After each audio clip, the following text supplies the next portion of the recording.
Welcome to the lightning round.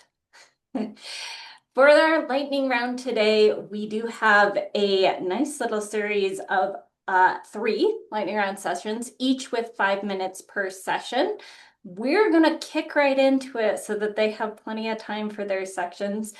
Do note that I might be doing a gentle nudge if you have hit time, but I'll be pretty gentle about it because we have a little flexibility in the time. So please jump on in for our first one, no cost systematic review resources with Julie MacKarrel.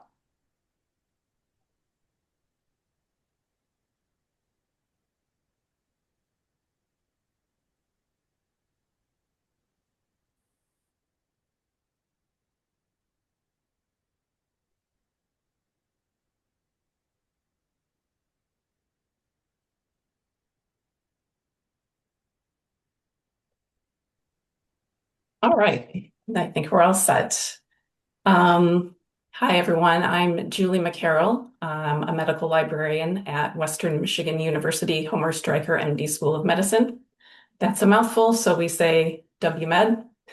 And today I am presenting on no-cost systematic review, or SR resources.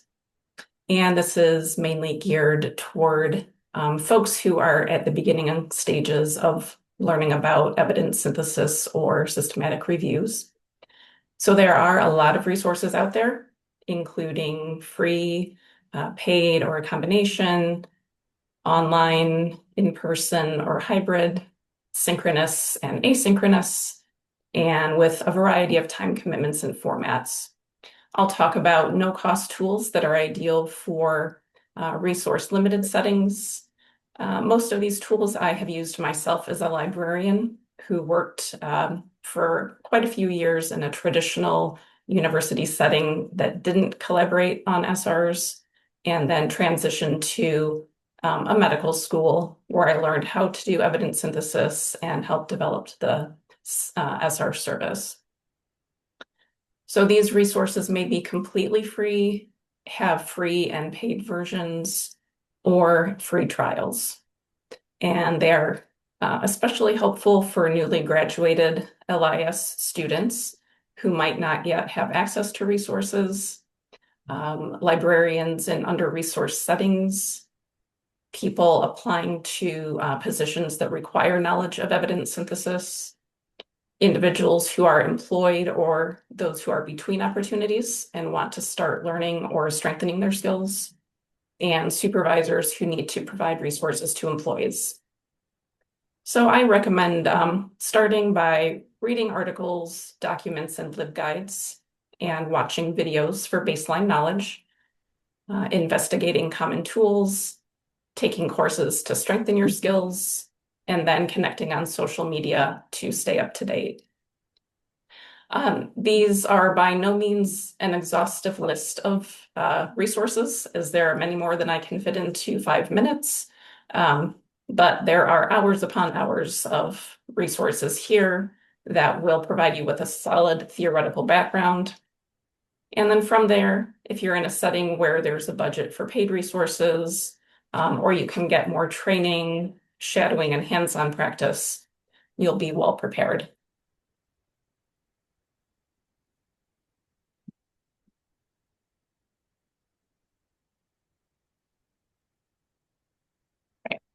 So I'll start with a few slides about reading material to get started. These are some articles that give background on the steps involved in a systematic review, including project feasibility, creating a research team, developing the research question, writing and registering a protocol, searching the evidence, screening and appraising articles, extracting, analyzing, and interpreting data, writing, and publishing.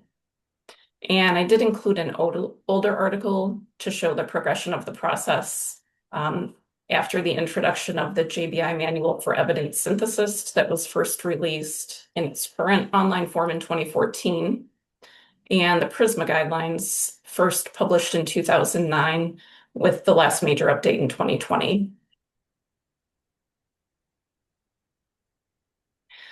And then these are guidelines and standards that walk you through each step of the research and writing process and provide the necessary reporting materials in the biomedical and social sciences. And since evidence syntheses are very time intensive, following the guidelines is really important to make sure the review is methodologically sound. So it hopefully avoids desk rejection and proceeds to peer review and requires minimal revisions. And we have to thank the librarians for organizing all of this information into clear and comprehensive LibGuides. You'll find even more resources here than I'm able to cover in this presentation.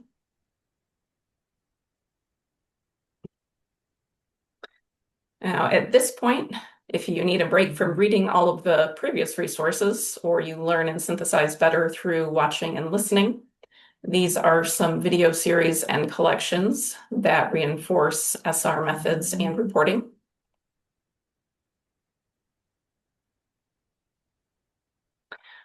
Next are tools for citation management and searching, and some multi-purpose tools that help with project organization and management, building a protocol, importing, deduping, and screening studies, critical appraisal, extracting and synthesizing data, and writing the report.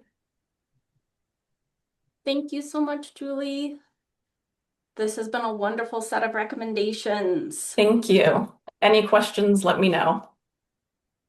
Yes, please add questions into the Q&A if you do have Q&A questions. For our next one, we have From Gap to Growth, a Sustainable Low-Cost Evidence Synthesis Internship Model, presented by Christina Chan Park and team. Good afternoon. My name is Christina Chan Park. My colleagues Amy James, Heidi Yu, and I will be presenting on our new evidence synthesis training internship at Baylor University.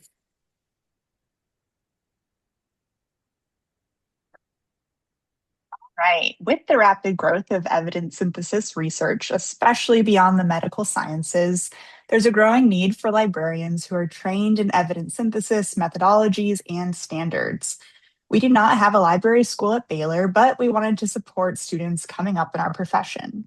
Our success in getting this internship approved by administration hinged upon a strong proposal. Our proposal focused on three key areas. First, institutional impact and service to the profession. Serving library students outside of our institution naturally means that our net is being cast towards a wider audience and leads to a greater institutional recognition. Second, a detailed budget. The proposal outlined a sustainable and transparent plan for training, resources, and implementation costing under $500, which was essential at a time when resources are limited. Third, shared responsibility. We all know how busy this job can get, and the expertise required for intern supervision is distributed across our collaborative community of practice model.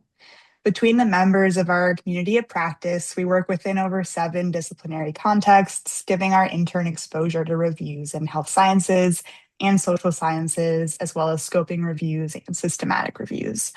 Ultimately, our goal was to prepare future librarians to meet a rapidly expanding research need with scalable and sustainable support. The internship lasts 1 year and is meant to serve as a practicum for a current student. With that in mind, our expectation is that students devote 3 hours per week to the internship. This internship is designed to move students from observation to independent practice through a structured and scaffolded training model. We're taking summer and fall to help our intern begin by building foundational knowledge. They're attending monthly evidence synthesis community of practice meetings and completing the SRSS Level 1 MLA training by December, along with individualized training exercises tailored to their interests and experience.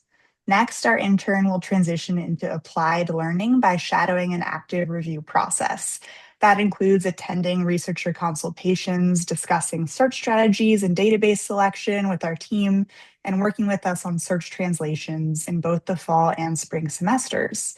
By the second phase of the internship, so by the spring semester, Our intern will take on increased responsibility. Under the supervision of an experienced member of our team, they'll co-lead consultations, develop conceptual search strategies, and apply advanced search and translation techniques for real review. Finally, our intern will contribute back to the program by helping to update our evidence synthesis Canvas course and teaching a workshop on a topic of their choice. To generate applications, we sent an advertisement to all ALA accredited schools, as well as various MLA and ACR listservs. We had 30 applicants apply from 16 schools for our one position, which shows the need for evidence synthesis training.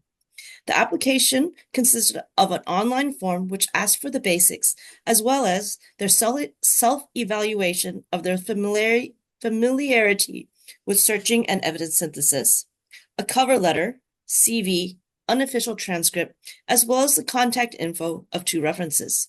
Based on a natural break in our evaluations, we held 15-minute interviews with a short list of 2 applicants and also contacted their references.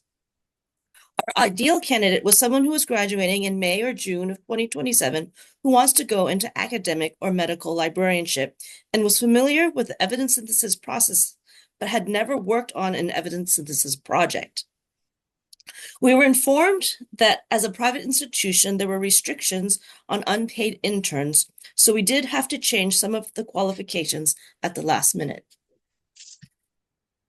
In the future, we plan to get feedback from the intern after the first and second cycles. This feedback will help us make more informed decisions moving forward. We also plan to continue with our current plans and structure for at least one more cycle before implementing feedback that requires changes to the internship or its structure. One of our goals is also to assist librarians at other institutions who want to create a similar internship program. We are willing to work with those librarians towards shared success. That may also include expanding the program with other schools where students would apply with one application, but multiple schools could consider their applications. Finally, the network of the National Library of Medicine showed interest in providing funding for our program when we reached out to them, but they didn't have any current funding opportunities that matched with it. They asked if they could pass the idea around for the future, and we plan to reach out to them after our first internship cycle concludes. So this really is a growing and hopefully a collaborative work in progress. Thank you so much. Contact info available there for our wonderful presenters. For our final lightning talk, we have stopping to catch our breath, putting our evidence synthesis service on pause with Jamie Bloss. Hey, can you all see that okay? Awesome. All right. Hi, everyone. Hi, friends. My name is Jamie Bloss. I'm a research services librarian in the health sciences and the coordinator of our systematic review service at East Carolina University in Greenville, North Carolina. The learning outcomes for this talk is that you'll be able to articulate when a pause in your service might be needed, and you'll be able to plan for the pause and how to communicate that out to your patrons. So our evidence synthesis team consists of 5 librarians actively taking on reviews who are also liaisons to specific user groups. We don't charge for our evidence synthesis services, and our expectation is that librarians in our service only take on the development of search strategies for 3 different projects at one time. Given the high volume of requests and that the 5 librarians we had were fully at 3 reviews under development each, we had to institute a pause in service of 3 months to give librarians time to catch up and complete their search strategies for the current projects. So all we really had to do is we communicated this out via our LibGuide for our service and basically put a banner across the top. And we also communicated in response to any new tickets that came in. We use the Team Dynamics ticketing system to have people submit new requests for systematic reviews, and we would respond to any new tickets via email, informing them of the pause as the new requests came in. We sent them some info about what they might want to work on in the meantime if they were able to wait the 3 months to get started. We did not feel the need to broadly disseminate the pause over email or announcements to our different departments, since the pause was only for 3 months We didn't want to deter people from putting in new requests or confuse people. We did not want it to be confusing for them. Like, honestly, nobody wants more emails to read. People don't fully read the emails anyways, and no one was keeping that close of tabs on our service. So just put the announcement on the website and responded to the tickets as they came in. So you might ask how many tickets came in. The flow of the new requests came in at a steady rate. We received 3 more requests during the 3-month pause, with 1 new request per month being typical for our service. Librarians were able to move 1 to 2 reviews and active search strategy generation off their plates in the 3-month time period. The pause helped raise morale slightly amongst our librarians who felt that we were being responsive to their needs.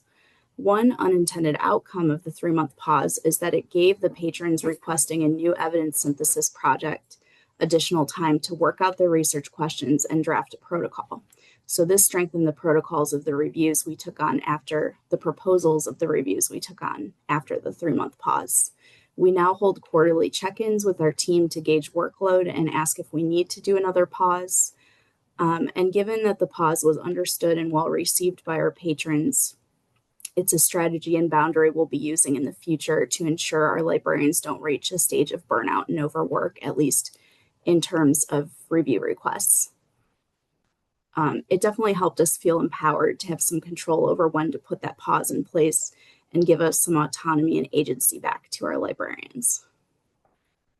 And that's it. Feel free to contact me with any questions. My email and our SR service website are right there.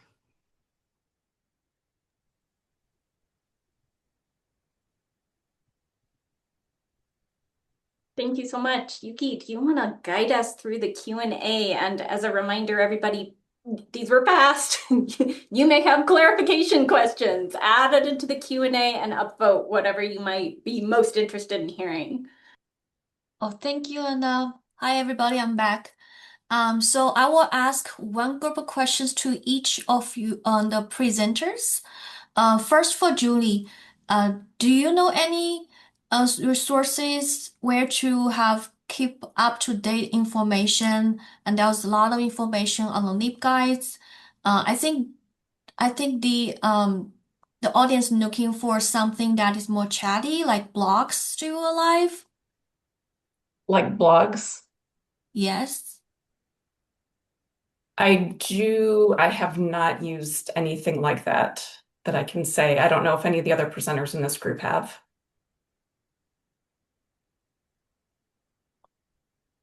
Some of the resources that I noticed is the emailing list. I'm not sure whether that's similar to blogs that can have back-to-back conversations, but we do have a couple of email lists for evidence synthesis support. I think the keynote mentioned a few in his slide today.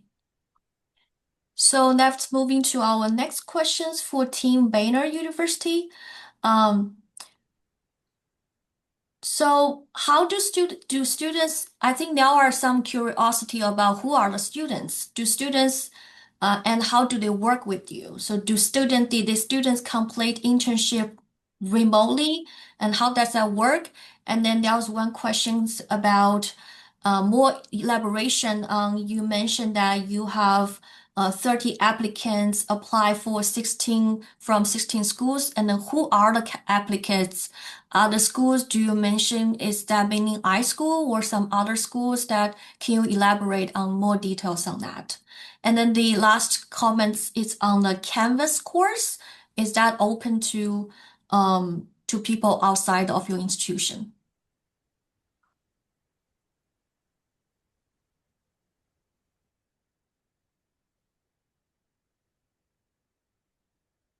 Team Baylor, the second lightning talk for your internship. Yeah, I can start with that. Yeah. So the intern will be working fully remote. And our goal is to kind of start the process with this as a fully remote position. It is just 3 hours per week right now. So we're going to just see how it goes with the fully remote and kind of go from there. And of course, documenting how things go the first cycle to make any changes for future cycles. We did have 30 applicants from 16 schools, and we only interviewed the top 2 of those and reached out to references for the top 2 of those. So we were really impressed with, I was honestly so excited with how many applicants that we got. I was thrilled with that. And I think it definitely, like Christina was saying, shows the need for more training in evidence synthesis.